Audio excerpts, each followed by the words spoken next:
राजनीतिक संरक्षण में मुख्तार के गैंग का साया पूर्वांचल में और तेजी से प्रभावी होने लगा। लेकिन ब्रजेश चुप नहीं बैठा, उसने मुख्तार को चुनौती देना जारी रखा। इसी दौर में उसे बीजेपी नेता कृष्णानंद राय का साथ मिला।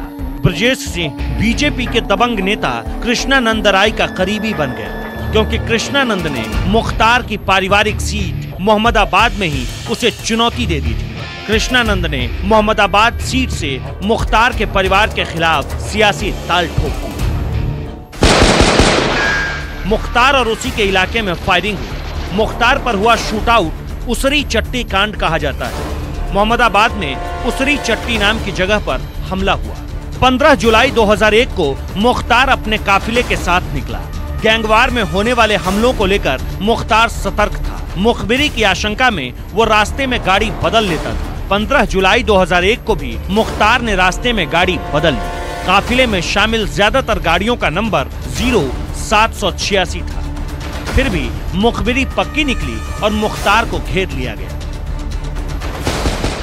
मुख्तार की गाड़ी को रेलवे फाटक के बीच रोक लिया गया। उसकी गाड़ी के सामने खड़े ट्रक से कुछ लोग निकले और अंधाधुंध फायरिंग करने लगे। मुख्तार गाड़ी से उतरा और राइफल लेकर मोर्चा संभाल लिया। हमलावरों ने मुख्तार के एक गनर को मार गिराया। शूटआउट में मुख्तार ने भी एक हमलावर की हत्या कर दी। अपने ऊपर हुए पहले शूटआउट में मुख्तार अंसारी बच निकला। इस पूरे घटनाक्रम ने पूर्वांचल को दहला दिया। आरोप बीजेपी नेता कृष्णानंद राय पर लगा। गैंगस्टर से विधायक बन चुका मुख्तार अंसारी बदला तो लेगा, इस बात का एहसास सभी को था, लेकिन कब और कैसे यह कोई नहीं जानता था। बीजेपी नेता कृष्णानंद राय पर आरोप लगा कि उन्होंने सुनियोजित ढंग से मुख्तार पर हमला कराया था।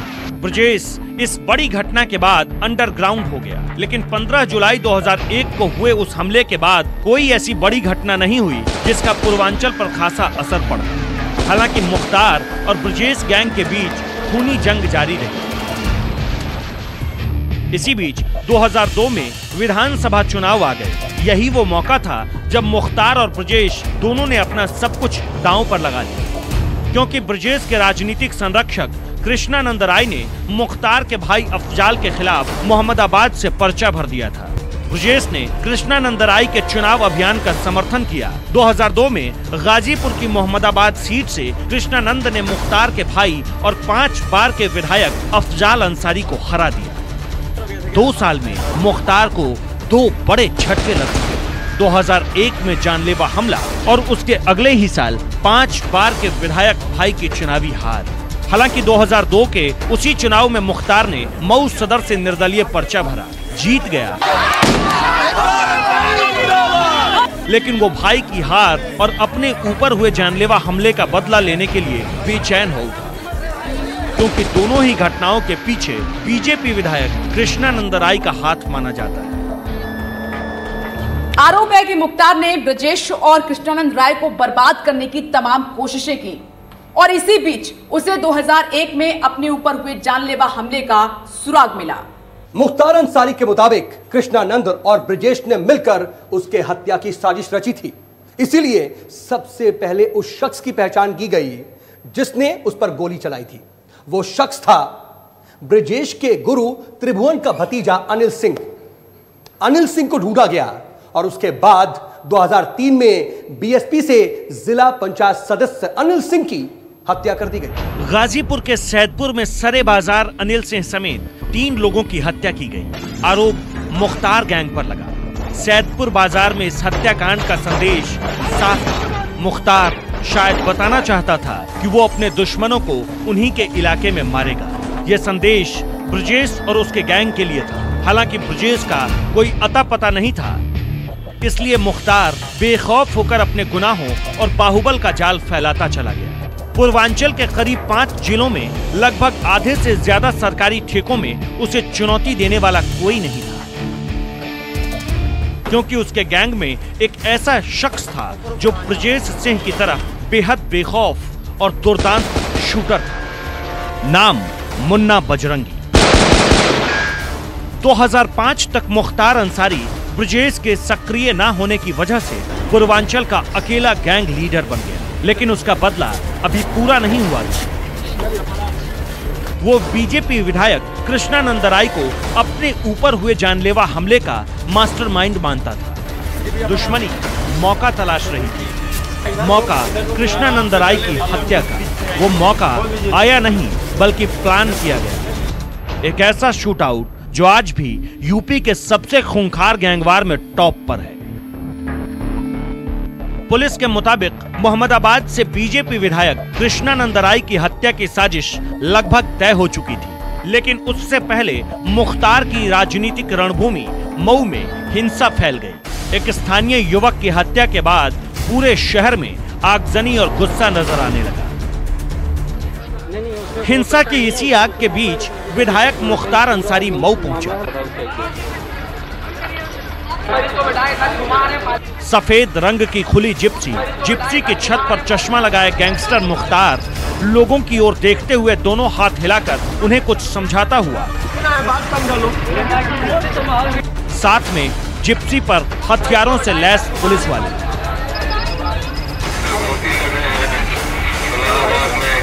ऐसी तस्वीरें अफगानिस्तान के उन कबीलों की याद दिलाती है जहां इलाके का दबंग और खूंखार सरदार हथियारों के साथ गाड़ी की छत पर बैठकर सफर करता है।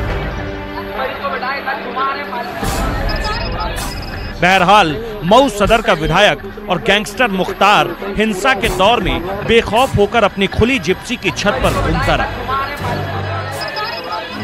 रास्ते में गश्त लगाती पुलिस की गाड़ियां भी मिली, लेकिन बाहुबली के रास्ते में आने से वो भी बचती थी। मुख्तार शायद ये सोच रहा था कि जिस तरह वो अपनी जिप्सी के ऊपर बैठा है, उसी तरह वो कानून से भी ऊपर।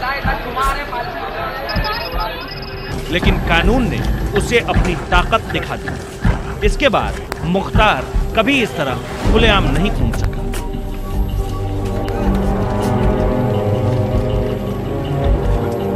25 अक्टूबर 2005 को विधायक और गैंगस्टर मुख्तार अंसारी को मऊ दंगे में सरेंडर करना पड़ा।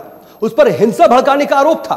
अदालत ने भी जिप्सी पर खुलेआम घूमने वाले मुख्तार अंसारी को सीधे जेल भेज दिया। लेकिन कहते हैं कि मुख्तार अंसारी ने खुद सरेंडर किया था, क्योंकि उसे जेल से बैठकर अपने सबसे बड़े बदले को अंजाम देना था।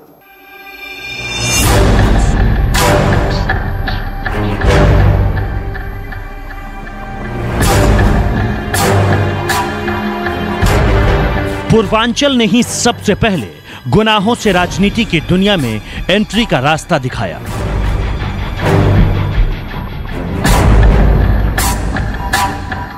लेकिन अपराध की दुनिया से होकर गुजरने वाला रास्ता जब सियासत के दरवाजे पर खुलता है तो गैंगस्टर खुद को खुदा समझने लगते हैं।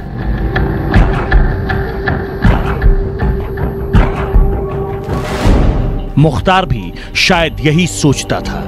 इसलिए जब भी अदालतों में उसके गुनाह का हिसाब किताब होता तो वो पेशी के दौरान किसी गैंगस्टर से ज्यादा बाहुबली नेता की भूमिका में नजर आता था।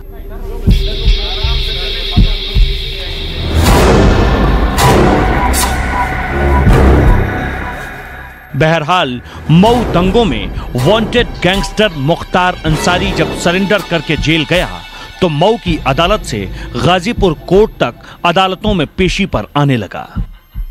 मुख्तार को सलाखों के पीछे देखकर ब्रजेश और कृष्णानंद राय को लगा कि उनका सबसे बड़ा दुश्मन अब शांत हो गया है और मुख्तार की पारिवारिक सीट मोहम्मदाबाद पर कब्जा जमा चुके कृष्णानंद इलाके में अपना दबदबा बढ़ाने लगे। ब्रजेश सिंह अब भी दोबारा पूर्वांचल में पूरी तरह से सक्रिय नहीं हुआ था, क्योंकि शायद ब्रजेश ये जानता था कि उसका दुश्मन मुख्तार अंसारी जेल से ही पूरा नेटवर्क चला रहा है। और ब्रजेश सिंह का यह अंदाजा मुख्तार के बारे में बिल्कुल सही निकला।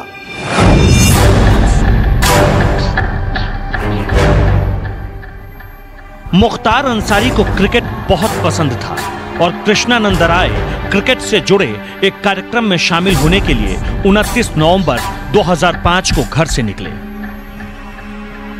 मोहम्मदाबाद के कच्चे रास्तों पर कृष्णानंद की 2 पुलिस गाड़ियां दौड़ रही थी। किसी को अंदाजा नहीं था कि बीजेपी विधायक कृष्णानंद जहां जा रहे हैं वहां तक कभी नहीं पहुंच पाएंगे, क्योंकि रास्ते में खड़ा था मुख्तार का sharp shooter Munna Bajrangi.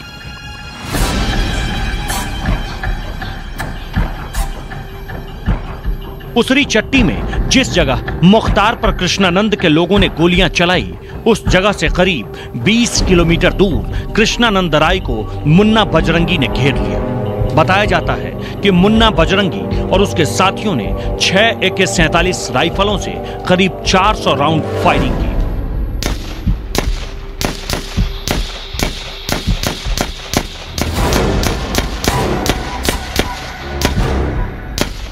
Postmortem के दौरान बीजेपी विधायक कृष्णानंद और उनके 6 साथियों से शरीर से 67 गोलियां बरामद हुई थी। पूर्वांचल के गैंगवार में हत्याएं तो बहुत हुई, लेकिन जिस तरह विधायक कृष्णानंद को मारा गया, उसने मुख्तार के शूटर मुन्ना बजरंगी का खौफ पूरे यूपी में फैला दिया। कृष्णानंद राय की हत्या ने सामाजिक, राजनीतिक और अपराध की दुनिया में तहलका मचा दिया। ब्रजेश सिंह के राजनीतिक संरक्षक कहे जाने वाले कृष्णानंद राय को मुन्ना बजरंगी ने खत्म कर दिया। गाजीपुर बलिया के सीमा पर स्थित बसनिया गांव के चट्टी के समीप गाड़ी में कृष्णानंद राय और उनके साथियों की लाश पड़ी थी। मुख्तार अंसारी जेल में था, लेकिन उसे ही इस पूरे घटनाक्रम का मास्टरमाइंड माना गया। इस हत्याकांड के बाद शूटर मुन्ना बजरंगी के लिए पूर्वांचल में रहना मुश्किल हो गया। वो 7 लाख रुपए का इनामी और यूपी का मोस्ट वांटेड बन चुका था। पुलिस उसे दिन रात तलाश रही थी। वो यूपी, बिहार और दिल्ली में छिपकर रहने लगा, लेकिन उसे शरण मुंबई में मिली। करीब 2 साल तक यूपी एसटीएफ और दिल्ली पुलिस लगातार उसका सुराग लगाती रही। 2009 में दिल्ली पुलिस की स्पेशल टीम ने उसे मुंबई से गिरफ्तार कर लिया। बाद में उसे यूपी पुलिस को सौंप दिया गया।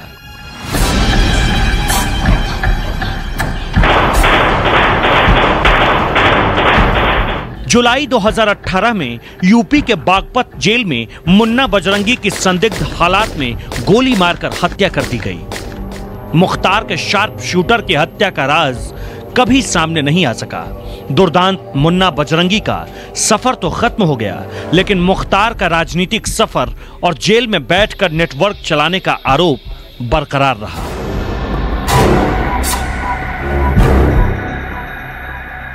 – 2002 से 2017 तक मुख्तार अंसारी लगातार मऊ सदर से विधायक बनता रहा। हैरानी की बात तो यह है कि वो हर बार जेल से ही पर्चा भरता है और प्रचार करने की इजाजत नहीं मिलती, फिर भी वो चुनाव जीतता है और हर बार उसका विधायकी वाला कार्यकाल जेल में ही खत्म हो जाता है। मऊ सदर सीट के 35% मुस्लिम वोटर्स ने 2002 से लेकर 2017 तक बाहुबली मुख्तार अंसारी को अपना नेता चुना। वही मुख्तार अंसारी ये मानता है कि वो कोई गुनहगार नहीं है, बल्कि लोगों का मसीहा है, लोगों का मददगार है। लेकिन पुलिस ये दावा करती है कि मुख्तार सलाखों के पीछे रहकर अपना नेटवर्क चलाता है। रियल एस्टेट बिजनेस यानी प्रॉपर्टी का व्यापार बाहुबलियों को बहुत सूट करता है।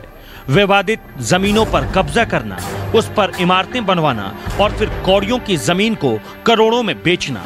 इसके अलावा मछली का कारोबार, कोयले के ठेके, सुपारी किलिंग समेत तमाम तरह के गुनाहों में मुख्तार का गैंग शामिल रहा। मेरा यकीन हो गया है कि वाकई सच्चाई हमेशा जीत होती है। पुलिस के मुताबिक वो और उसके गैंग के लोग एक खास मकसद से लोगों की मदद करते हैं। वो इलाके में सिर्फ ऐसे लोगों की मदद करते हैं जो उनके समर्थक हैं या फिर उसकी गलत चीजों का विरोध करने की हिम्मत नहीं रखते। एक बार जो है वो गणेश दत्त मिश्रा पैसे की लालच कुछ देने का प्रयास किया। मैंने कहा कि ये पिस्टल रखे उसके अंदर डाल दूंगा। मेरा घर सैदपुर तहसील है, मैं गाजीपुर का रहने वाला हूँ। मेरी जन्मभूमि जो है गाजीपुर है और गाजीपुर में नंदगंज से आगे मुख्तार तुम्हारे आका की हिम्मत नहीं है कि घुस जाए हमारे क्षेत्र में। मैं उस धरती का लाल हूँ, छोटे लाल मेरा नाम है। पुलिस के मुताबिक गैंगस्टर मुख्तार अंसारी के गैंग से ज्यादा बड़ा उसकी संपत्तियों का साम्राज्य है।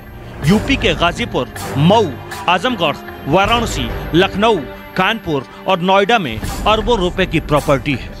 यूपी के इस बाहुबली के सियासी रसूख और अपराध नेटवर्क का अंदाजा इसी बात से लगाया जा सकता है कि बिहार के बाहुबली शहाबुद्दीन के साथ उसका याराना है। आप और शहाबुद्दीन भाई एक साथ कंधे से कंधा मिलाकर सरकार बनाने में पूरी मदद करेंगे? बिल्कुल बिल्कुल।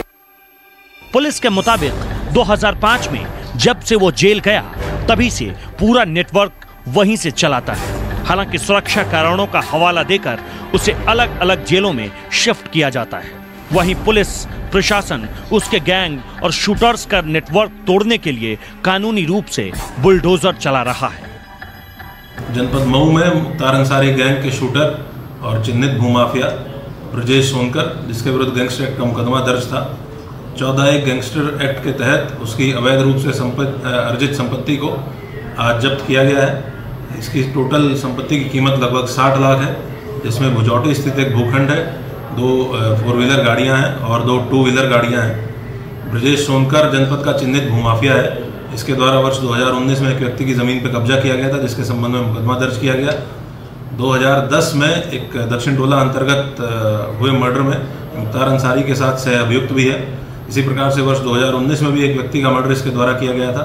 इसके पश्चात इसके ऊपर 50,000 का इनाम घोषित किया गया था और इसको गिरफ्तार करके जेल भेजा गया था। पुलिस सूत्रों के मुताबिक मुख्तार को जब भी फरारी काटनी होती थी वो पंजाब चला जाता था, इसलिए पंजाब में भी माफियाओं से संपर्क करके अपना नेटवर्क तैयार कर लिया था। हालांकि अब पंजाब से लेकर यूपी तक जहां भी उसकी अवैध संपत्तियां और गैंग के लोग मिल रहे हैं, उनके खिलाफ शिकंजा कसा जा रहा है। गुनाह चाहे समाज में फैले हों या अवैध संपत्तियों के रूप में, अपराध की कमाई का यही हश्र होता है पूर्वांचल के बाहुबली और गैंगस्टर मुख्तार का।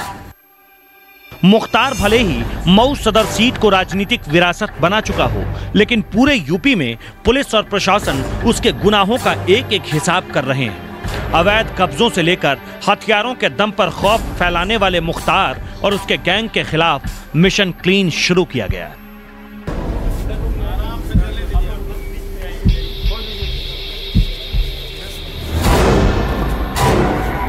मुख्तार अंसारी ने पूर्वांचल में गैंगस्टर और गुनाहों का लंबा और खौफनाक इतिहास रचा है, लेकिन जब कानून का राज स्थापित करना होता है तो अपराधी का कद और पद नहीं देखे जाते। जी हाँ, हम ये उम्मीद करते हैं कि यूपी समेत देश भर के तमाम गैंगस्टर का खौफ बिल्कुल खत्म हो, क्योंकि अगर अपराधी बेखौफ रहेंगे तो एक समाज बेखौफ होकर सांस नहीं ले सकता है। इसीलिए अपराधियों को बिल्कुल उनके अंजाम तक पहुंचाना चाहिए, और अगर समाज को अपराधियों से मुक्त करना है तो फिर सत्ता और सिस्टम को वही करना चाहिए बेखौफ होकर, जो कि राजधर्म है। नमस्कार, मैं हूं मानक गुप्ता। अगर आपको हमारा ये वीडियो पसंद आया हो तो इसे लाइक और शेयर जरूर करें, और हां, हमें सब्सक्राइब और फॉलो करना ना भूलें ताकि आप देश और दुनिया की कोई खबर मिस ना करें। तो जुड़े रहिए हमारे साथ और देखते रहिए News 24।